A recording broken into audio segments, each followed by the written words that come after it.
Olá, doutoras! Olá, doutores! Então, tudo bem com vocês? O que eu prometi? Se você fechasse o bloco anterior, abrisse a nova janela, eu voltaria. Então, eu voltei. Voltei para mais 30 minutos, aí em torno de 30 minutos, para a gente continuar conversando sobre direitos reais. Pois é, aguenta aí na cadeira que a gente tem mais 30 minutos, mais ou menos, para trabalhar sobre direitos reais. E a outra má notícia para quem não gosta de direitos reais é que esses 30 minutos são só para a parte inicial de direitos reais. Mas sem maiores delongas, sem maiores perdas de tempo, eu vou falar aqui com vocês que eu deixei, vamos fazer uma breve revisão do que foi deixado na aula passada. A aula passada a gente começou falando aí a diferença entre direitos reais e direitos obrigacionais, e a gente chegou a abordar a questão da primeira teoria desenvolvida, a teoria mais famosa e a primeira mais famosa, desenvolvida sobre a abordagem da questão possessória. E nessa teoria, melhor dizendo, a gente viu que o estudioso que se debruçou sobre ela foi o Savigny, tá? Eu não vou entrar nas perspectivas técnicas e teóricas para essa teoria, porque senão demoraria muito, mas o Savigny acabou chegando à conclusão que o status, a condição de possuidor, ela é derivativa de dois outros requisitos. O primeiro requisito, um requisito anímico, que a gente chama de ânimos, que é representado pela intenção de ser dono, o comportamento de como se dono fosse. O segundo requisito, que é o requisito mais objetivo dessa relação, é o corpus, é o controle sobre a situação, é o controle sobre a coisa. A reunião desses dois requisitos, ânimos mais corpus, geraria então a teoria que é chamada de teoria subjetiva da posse. Quando você não tinha o ânimos, mas você tinha o corpus, você era levado a uma subclasse, né? Uma classe que estaria abaixo da classe de possuidor, que é chamado então de fâmulo da posse ou detenção. Fâmulo da posse ou detenção era uma classe que não era alcançada protetivamente pelo direito, porque o direito protegia o possuidor e protegia o proprietário. Pronto, foi aí que a gente parou. Acontece que Savigny, ele teve, dentre os seus vários alunos, um aluno muito brilhante. O nome dele acho que você nem conhece. O nome dele é o Ehring. Já ouviu pouco falar sobre ele, né? E aí, lá na altura dos 24, 25, 26 anos, mais ou menos, o Ehring começou então a estudar e a questionar a teoria do Savigny. E aí, basicamente, o Ehring descobriu que não precisava mais desse elemento anímico, que as justificativas, as causas justificadoras do elemento anímico de Savigny não existiam mais. Então, colocar o elemento anímico, além de dificultar uma proteção possessória, acabaria deixando descoberta um sem número de relações jurídicas, né? Um sem números de tratos jurídicos. Então, com base nisso, aí agora eu vou colocar aqui na projeção o nosso slide que a gente está construindo. Com base nisso, o Ehring, ele basicamente eliminou o ânimos. Então ele tirou o ânimos da situação. O que a critério, ele pega a situação do fâmulo da posse e dá um upgrade nessa situação de fâmulo da posse para considerar o que antes era fâmulo da posse como agora posse. Então ele cria o que se chama de teoria objetiva. Olha só, a gente eliminou a perspectiva subjetiva e criou agora a teoria objetiva da posse, também chamada aí de teoria simplificada da posse. Então, aquilo que era fâmulo da posse, detenção, passa a ser, então, a própria condição de possuidor. E aí você me pergunta, bom, Salomão, então quer dizer que não tem mais detenção? Esse instituto aqui, que era o Instituto da Detenção, né, que era o submundo da posse, ele acabou? Não.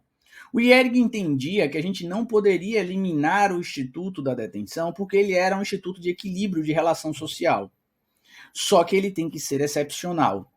A teoria do Ehring, na sua condição de teoria simplificada da posse, ela quer ampliar a condição de tutela possessória, tá? Ela quer ampliar a tutela possessória. Então, as hipóteses em que o alcance da posse não chegasse, seria então hipóteses excepcionais. E como tal, deveria haver previsão legal nesse sentido. Então não é que a detenção deixou de existir, inclusive a gente vai estudar daqui a pouquinho a questão da detenção. O fato é que a detenção ela existe, só que ela só existe quando a legislação quer desqualificar a condição de possuidor. Como acontece, por exemplo, no nosso código em duas oportunidades. Nosso código trabalha com detenção em 2 artigos, dando 3 situações de detenção. Então temos 2 artigos que têm 3 hipóteses de detenção. Primeira hipótese, a do artigo 1198. E a segunda hipótese, a do artigo 1208, que traz, dentro do 1208, 2 situações. Por isso que a gente tem 3 situações que envolvem aí detenção. Legal? Bom, aí você me pergunta, Salomão, mas qual é a teoria que justifica a utilização no nosso código? Para isso, a gente vai ter que dar um pulo no primeiro artigo que trabalha com código, que trabalha com posse, que é o artigo 1196 do nosso código. O artigo 1196 já está aqui pronto para vocês. Ele diz assim, ó, considera-se como possuidor todo aquele que tem, de fato, o exercício pleno ou não de algum dos poderes inerentes à propriedade.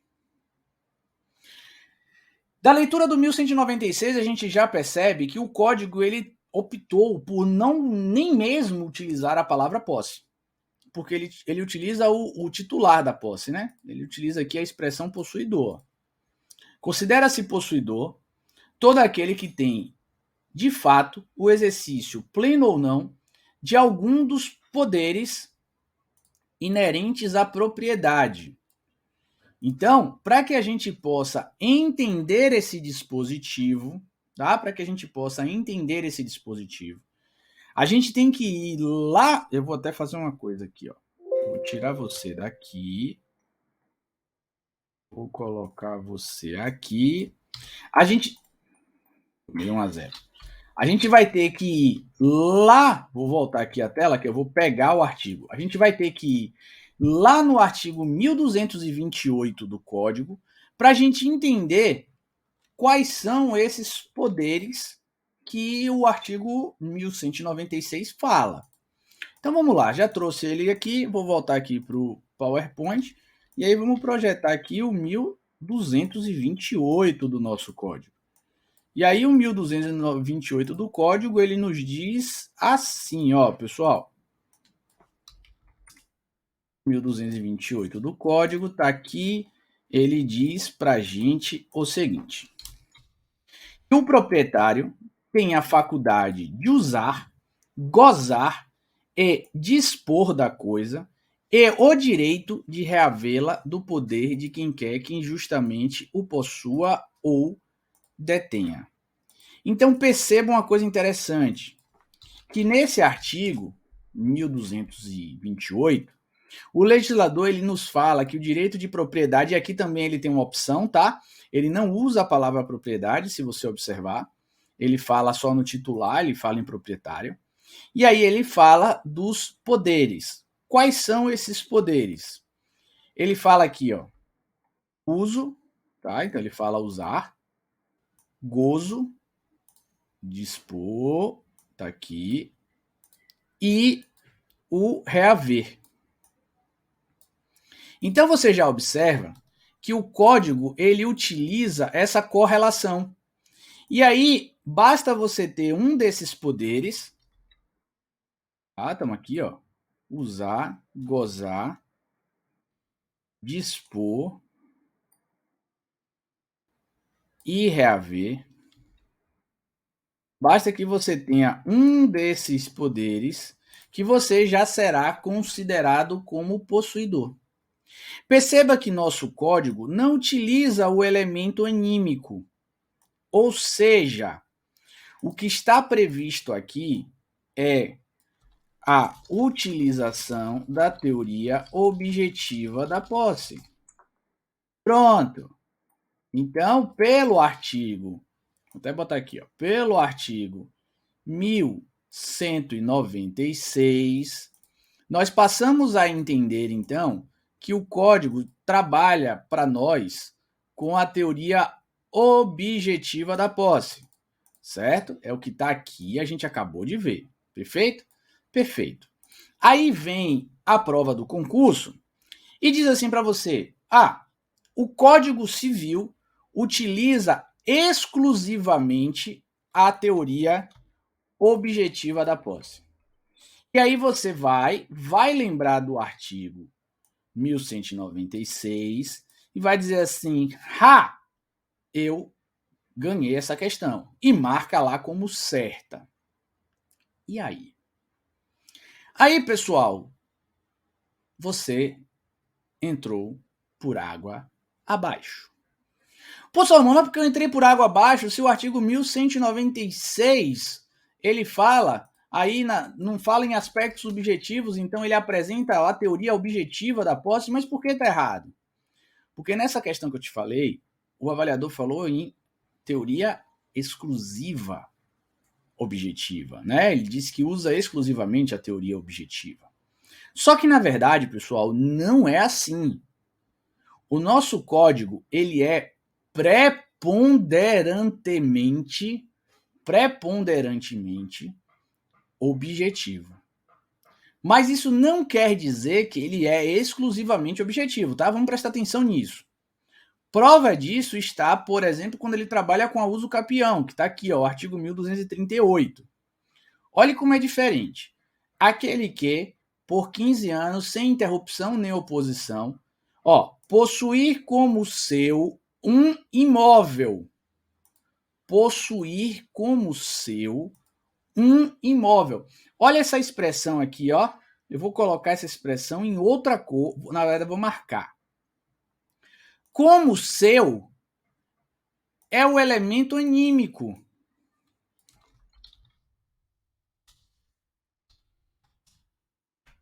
Como seu é o elemento anímico. Sendo o elemento anímico, nós temos aqui isso mesmo que você está pensando. Nós temos aqui a teoria subjetiva da posse. Perfeito.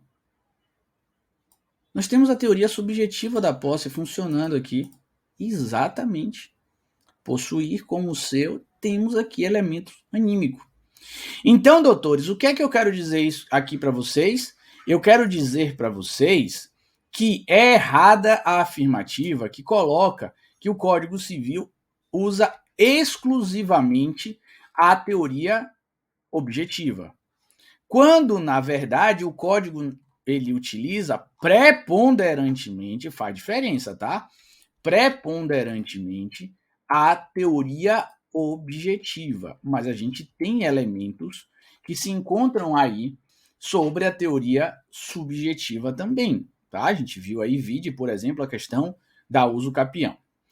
Ao lado dessa teoria objetiva e ao lado da teoria subjetiva, a gente tem uma terceira teoria, que é uma teoria mais recente, aí desenvolvida em torno aí da década de 60, que é chamada de teoria funcional da posse ou teoria funcionalizada da posse, que justifica a proteção, o reconhecimento do direito possessório, além do elemento objetivo, ele ainda coloca a perspectiva funcional, tá? Ele ainda coloca a perspectiva funcional. Então, essa aí seria a teoria funcionalizada da posse.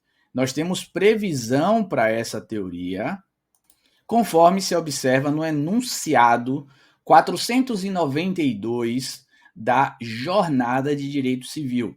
Então, não é nenhum absurdo falar aqui de teoria funcionalizada da posse, tá? Mas voltando, o código ele é predominantemente objetivista, não é exclusivamente objetivista. Tá legal? Vamos lá. O que acontece? Lembra o que é que diz o artigo 1196? Vamos voltar aqui à nossa montagem. O que é que diz o 1196? Considera-se como possuidor todo aquele que tem, de fato, o exercício pleno ou não de algum dos poderes inerentes à propriedade. Então vamos lá, vou botar aqui. Abra aí meu computador, por favor. E aí, quando a gente chega aqui no computador, vou colocar aqui, vamos lá. Tá bom, é isso aqui mesmo. Imagine o seguinte, vamos para uma situação bem simples. Imagine que essa pessoa aqui, vou trocar as cores dela, botar ela aqui de azulzinho, de verdinho, né? Azul, verde, sei lá que cor é essa. E aqui eu vou denominar ele de proprietário. Então temos aqui o nosso querido proprietário. E aqui do lado, menorzinho assim, só para fazer um efeito, fazer um charme no desenho, nós temos um segundo sujeito que eu vou denominar aqui de terceiro, tá? Eu vou chamar ele de terceiro. Esse terceiro, vou chamar aqui de terceiro. Esse terceiro, ele pediu ao proprietário, como todo mundo faz, diz assim, proprietário, me empresta o seu objeto, tá? Me empresta aí o seu objeto. Pega aqui um objeto qualquer. Vou botar aqui um celular. Pronto, achei o celular aqui. Então, terceiro chegou, esse celular acho que veio meio de cabeça para baixo, né? Vamos botar ele assim. Pronto. Aí o terceiro falou assim, ó, me empresta aí teu celular. Veja, em razão do direito, em razão do celular, esse terceiro ele é proprietário, tá? Então, se ele é proprietário, ele tem, como está descrito no 1198, ele tem o direito de uso, ele tem o direito de gozo, ele tem o direito de reaver e ele tem o direito de dispor. Tá? Todos esses direitos são os direitos que estão sobre esse celular, logicamente em abstrato. Quando o terceiro pede e o proprietário entrega o celular para ele, você concorda comigo que este ato de entregar fez com que o direito, pelo menos o direito de uso, fosse para o terceiro? Claro, né? Porque se o cara está fazendo uma ligação no celular, o proprietário não vai poder fazer essa ligação ao mesmo tempo, ele não vai poder usar o celular. Então, o direito de uso foi transferido para cá. Ora, imaginemos não, né? Vamos para a leitura do 1196. O 1196 diz que considera-se como possuidor aquele que tem pelo menos um dos direitos inerentes ao direito de propriedade. Então, quando o proprietário entregou o celular para o terceiro, ele transformou esse terceiro em possuidor. Porém, nós temos 4 direitos de propriedade. E nesse exemplo bem simples, o proprietário deu um direito só, então ele ficou com outros 3. E quando a legislação fala em pelo menos um. Então, aqui também ele é possuidor. Claro, se ele tem 3, ele é possuidor. Então, a gente já percebe, a gente já vai ver logo uma verdade. Todo proprietário, pode anotar aí no caderno de vocês, se vocês quiserem eu até coloco aqui no material. Então, primeira verdade. Todo proprietário é possuidor. Claro. Porque se você elimina todos os direitos de propriedade dentro do complexo jurídico do indivíduo, a pessoa deixa de ser proprietário. Então, por consequência, deixa de ser possuidor. Tá? Então, a gente tem a figura aqui do possuidor e a gente tem a figura também do possuidor aqui. E aí, preocupado com essa situação, a legislação, então, começou a classificar.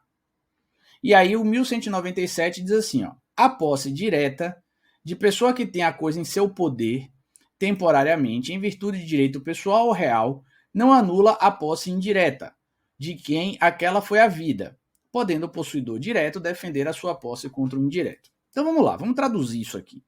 A posse direta, então posse direta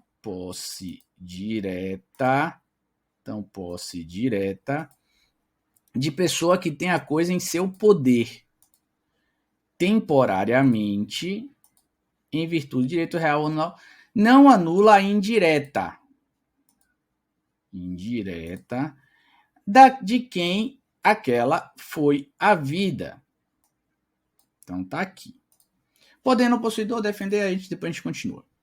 Ora, então veja que a legislação ela divide possuidor direto ou de possuidor indireto. E diz que o possuidor direto é aquele que tem a coisa em seu poder. Então, no nosso caso aqui, o terceiro é o possuidor indireto. Desculpa, o terceiro é o possuidor, tá? Direto. E o possuidor indireto é aquele que gerou a posse direta. Então, no caso aqui, o proprietário. Seria aquele que tem um vínculo jurídico com a coisa e não um vínculo fático. Então, aqui a gente já tem nossa segunda verdade, tá? Nossa segunda verdade. Todo proprietário é, pelo menos, possuidor indireto. Pelo menos possuidor indireto. Quando ele tem a coisa em seu controle, ele é possuidor direto e indireto. Tá? Ele é possuidor direto e indireto. Vamos pensar em um outro exemplo aqui. Deixa eu apagar aqui. Vamos dizer que uma pessoa emprestou, fez um contrato de comodato de uma coisa para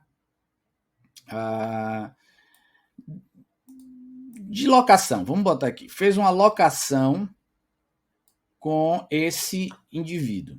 Essa locação tinha, então, cláusula de sublocação, autorizativa de sublocação. Então, perceba que, neste caso, o proprietário, que é o locador, ou locatário, desculpa, passou para o proprietário, que é o locador, passou para o locatário dois direitos, direito de uso e gozo. Esse locatário, por sua vez, fez uma sublocação para uma outra pessoa. Então, passou aquele direito de uso que ele tinha, ele passou, então, para o sublocatário. Então, aí a pergunta: quem é o possuidor direto neste caso? Ora, o possuidor direto é quem está em contato físico com o bem. Então, a gente tem aqui, ó, como possuidor direto o sublocatário. Esse aqui é indireto e o proprietário é indireto. E aí, para a gente vencer logo essa parte, a gente tem nossa terceira verdade, que diz que numa relação jurídica pode haver mais de um polo de possuidor indireto, porém, somente haverá um polo de possuidor direto. Não confundam possuidor indireto ou direto, polo de possuidor indireto ou direto, com sujeitos que ocupam esse lugar, com titular, tá? Não confunda. Polo é isso aqui, ó. 1, 2 e 1. Aqui pode ter 3 pessoas, continuará sendo 1, tá? Porque aí é sujeito ocupante e não polo propriamente dito. Legal? Ainda tem uma outra coisa aqui. Veja que o código ele trabalha tanto com possuidor direto como indireto no mesmo patamar de igualdade. Quando ele fala aqui, ó, podendo o possuidor direto defender sua posse contra o indireto. Essa parte final do 197, do 1197, ele nos traz a ideia e elimina uma situação que existia antigamente, que era a situação de que o proprietário tinha mais direitos do que o possuidor. Né? A gente olhava assim e falava assim, não, aquela... Mouse funciona. Não, aquela pessoa é o proprietário, aquela pessoa, então, ela tem mais direitos do que o possuidor. Você vê que hoje é falso. O possuidor direto pode defender a sua posse do indireto e não tem essa hierarquia. Então, estão no mesmo patamar. Legal? Bom, pode acontecer, por exemplo, deixa eu pegar aqui e deixar prontinho aqui para vocês. Pode acontecer, por exemplo, de mais de uma pessoa exercer a posse sobre um determinado bem. Tá? Vamos lá, então. Pode acontecer de mais de uma pessoa exercer a posse. Vou fazer aqui um desenhozinho. Cadê forma? Quadradinho. Pode acontecer de mais de uma pessoa ocupar esse bem, tá? Então aqui a gente tem duas pessoas ocupando o bem. Quando as duas pessoas ocupam o bem, nós estamos diante de um instituto chamado de Instituto da Composse, tá? Ou coposse, que está aqui, ó. Se duas ou mais pessoas possuírem a coisa indevida, cada uma delas exercerá sobre ela atos possessórios, conquanto que não excluam um dos outros. A composse é uma coisa interessante. Acontece muito, por exemplo, em herança, né, em que os herdeiros eles passam a ocupar o bem, né, mais de uma vez. Essa composse ela pode ser dividida em duas modalidades: composse pró-diviso e composse pró-indiviso. Indiviso. Aqui, a condição do diviso e do indiviso é uma hipótese que está vinculada a você identificar faticamente a divisão da Terra, a divisão da área, tá? Então eu vou mudar aqui de cor só para vocês ficarem com a condição mnemônica para vocês. Então veja, se eu pegar aqui, por exemplo, nessa situação abstrata, e eu passo uma cerca aqui, ó, deu errado. Eu passo uma cerca aqui, na mesma cor ali da letra. Cadê? Aqui, aqui. Eu chego aqui e passo uma cerca e divido o exercício de posse. Eu estou diante de uma posse pró-diviso, tá? Pró-diviso. Marquei errado aqui. Pró-diviso. Se não tem essa divisão, a posse é pró-indiviso. Salomão, qual é a diferença importante nisso aqui, né? Como é que a prova pode cobrar isso aqui? Veja só. Imagine que um terceiro, aqui, um terceiro estranho, ele quer invadir esta posse. Então, ele está aqui, ó. Acompanha aí, tá? Estou fazendo aqui os desenhos ao vivo para a gente entender. Ele quer invadir a posse. Se a gente trabalhar com a posse pró-indiviso, qualquer um desses, como a gente não sabe qual é o exercício, qual é o espaço exercitado por cada um, o exercício da posse aqui é harmônico, se cada um for verificar, se for invadir, cada um desse aqui vai ter a legitimidade para ingressar com a ação possessória, tá? Então, esse aqui tem legitimidade para defender a posse, tá? Esse aqui vai ter a legitimidade para defender a possezinha dele, sem precisar dos demais. E quando ele defender a posse dele, ele vai defender o bem como um todo. Então não precisa haver aqui nenhuma espécie de litisconsórcio, nem nada, tá? Deixa eu só tentando achar aqui um negocinho bonitinho para botar. Então vamos lá, vamos botar esse aqui mesmo.